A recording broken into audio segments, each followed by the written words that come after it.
आप सभी को मेरी ओर से प्रणाम। आज के इस वीडियो में हम प्रत्येक आने वाली जन्माष्टमी में इन 8 कार्यों को करने से हमारे जीवन के अंदर एक नया बदलाव, भगवान श्री कृष्ण की एक अनन्य कृपा बनी रहती है। वैसे तो प्रत्येक भक्त अपनी ओर से भगवान श्री कृष्ण की पूजा, आराधना, जप, तप, व्रत आदि खूब करता है, किंतु आज की इस वीडियो में मैं आपसे यह अवश्य कहना चाहूँगा, जब भी कृष्ण जन्माष्टमी आती है तो प्रत्येक भक्त को इस जन्माष्टमी के दिन इन 8 अष्ट कार्यों को अवश्य करना चाहिए। यदि आप इन 8 कार्यों को करते हैं तो आप धन्यवाद के पात्र हैं। और यदि आपको नहीं पता कि हमने जन्माष्टमी के दिन 8 कौन कौन से कार्य करने चाहिए, तो आइए जुड़ जाइए मेरी वीडियो के साथ और मैं आपको शास्त्र विधि के साथ समझाने का प्रयास करता हूँ। तो जन्माष्टमी के दिन हमको प्रथम कार्य क्या करना चाहिए? बोले व्रत धारण करना चाहिए। जी हाँ, सुनने में छोटा सा लगता है कि व्रत तो हम भी करते हैं, विशेष क्या? विशेष यह है कि कृष्ण जन्माष्टमी अर्थात कि इस कलिकाल में 2 व्रत ऐसे हैं जिनको कर लेने मात्र से ही आपको संपूर्ण व्रतों का फल प्राप्त हो जाता है। प्रथम व्रत है महाशिवरात्रि का व्रत और दूसरा व्रत है महाकृष्ण जन्माष्टमी का व्रत। इसके विषय में भविष्य पुराण में लिखा हुआ है, एके नेवोपवासेन कृतेन कुरु नंदन सर्व जन्म कृते पापीर मुच्यते नात्र संशयः। भगवान स्वयं अपने श्रीमुख से कहते हैं कि जो भी भक्त इस भूधरा धाम के अंदर कृष्ण जन्माष्टमी का व्रत करता है, सर्व पाप विमुच्यते, सभी पापों से, दैहिक, दैविक, भौतिक, समस्त अगतप पापों से वह निवृत्त हो जाता है। इतनी भारी महिमा होती है इस कृष्ण जन्माष्टमी के व्रत की। और यदि आप कृष्ण जन्माष्टमी का व्रत लेने में असमर्थ है, बुढ़ापा शरीर में आ गया है, रोग बहुत हैं, दवाइयां लेते हैं, नहीं कर पाते हैं, तब क्या करें? तब आप मानसिक रूप से भगवान का व्रत धारण करने का प्रयास कीजिएगा। लहसुन, प्याज, गलत खान पान, जुआ आदि का दूर से ही त्याग कर दीजिए। और अपने तन से ना कर सकें कोई बात नहीं, किंतु भाव मन से मजबूत होना चाहिए। तो आप मानसिक कृष्ण जन्माष्टमी का व्रत भी अवश्य धारण कर सकते हैं, आपको अनन्य फल की प्राप्ति होती है। कृष्ण जन्माष्टमी के दिन दूसरा कार्य, इस दिन विशेष रूप से आपने पीले वस्त्रों को ही धारण करना चाहिए। पीत वस्त्र भगवान कृष्ण को अत्यंत प्रिय है। उनकी पूजा करें तो उनको पीले पुष्पों की माला, पीत पुष्प अवश्य अर्पण कीजिए। आप अपने घर में मोर पंख हो तो मोर पंख अवश्य लगाइए। आपका जो मेन विंडो है उस मेन विंडो के पास लगाइए। आपका जो रसोई घर है, रसोई घर के अंदर आप मोर पंख रख सकते हैं। आपको जो बेडरूम है, आपका जो मंदिर है, वहां पर मोर पंख अवश्य लगाना चाहिए। यह नकारात्मक शक्तियों को दूर करता है और घर के अंदर सकारात्मक भाव को प्रदत्त करता है। मोर पंख की अपने आप में बहुत बड़ी महिमा हमारी वास्तुशास्त्र और ज्योतिष शास्त्र के अंदर बताई गई है। यदि आपके पास घर में लड्डू गोपाल मंदिर में नहीं है तो आप जन्माष्टमी के दिन अपने घर में लड्डू गोपाल भगवान की स्थापना कर सकते हैं, उनकी पूजा कर सकते हैं। जो माताएं संतान की प्राप्ति चाहती हैं, ऐसी माताओं को जन्माष्टमी के दिन विशेष रूप से लड्डू गोपाल का पूजन अवश्य करना चाहिए। अपने घर के मंदिर में लड्डू गोपाल की जो फोटो होती है उसको भी अवश्य लगाना चाहिए। यह जन्माष्टमी के दिन 2 कार्य तो अवश्य करने चाहिए। जन्माष्टमी के दिन तीसरा कार्य है जो भगवान कृष्ण को सबसे ज्यादा प्रिय है,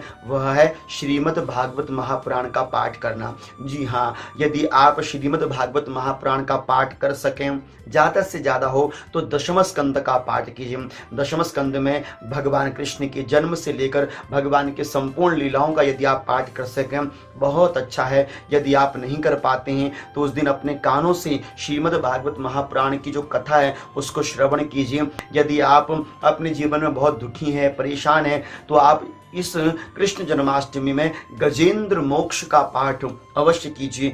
यदि आप शारीरिक कष्टों से परेशान हैं, जूझ रहे हैं शरीर के कष्टों से, तो आप यहाँ पर नारायण कवच का पाठ कीजिए। श्रीमद् भागवत महापुराण के 6वें स्कंद के 8वें अध्याय में नारायण कवच का बहुत सुंदर उपदेश किया है विश्वरूप ने, तो वहां जाकर भी आप नारायण कवच का पाठ अवश्य कीजिए। यह आपको बहुत अनन्य गुना फल देने वाला होता है। कृष्ण जन्माष्टमी के दिन चौथा जो कार्य किया जाना चाहिए वह है गोपी गीत का पाठ। जी हाँ, यह भागवत का हृदय माना जाता है और भगवान श्री कृष्ण की वाणी मानी जाती है।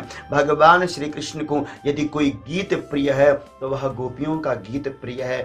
यहाँ पर गोपी गीत का पाठ अपने आप में बहुत बहुत बहुत गुनाफल को देने वाला होता है। इसलिए मैं प्रत्येक भक्ति से कहना चाहूंगा, कृष्ण जन्माष्टमी के दिन गोपी गीत का पाठ अवश्य करना चाहिए। कृष्ण जन्माष्टमी के दिन किया जाने वाला 5वां कार्य, गौ सेवा। जी हाँ, वैसे तो प्रत्येक भक्त रोज गौ की सेवा करता है, किंतु कृष्ण जन्माष्टमी के दिन गौ की सेवा विशेष रूप से करनी चाहिए। सारी दुनिया भगवान कृष्ण के मंदिर की ओर जाती है और भगवान श्री कृष्ण अपनी प्रिय गौ माता की ओर जाते हैं। गौ की सेवा ही गोपाल की सेवा है। इसलिए कृष्ण जन्माष्टमी के दिन गौ माता को स्नान करना, उनको चारा देना, उनको अन्न ग्रहण करवाना, उनकी जो रज है, मिट्टी है, उसको अपनी माथे से स्पर्श करना, उनकी पूंछ से अपने आप को झाड़ना, ये तो बहुत ही लाभकारी है। इसलिए भगवान स्वयं कहते हैं कि गावो ममाग्रतः सन्तु, गावो में सन्तु पृष्ठतः, गावो में पार्श्वयो सन्तु, गवा मध्य वसाम्यहम्।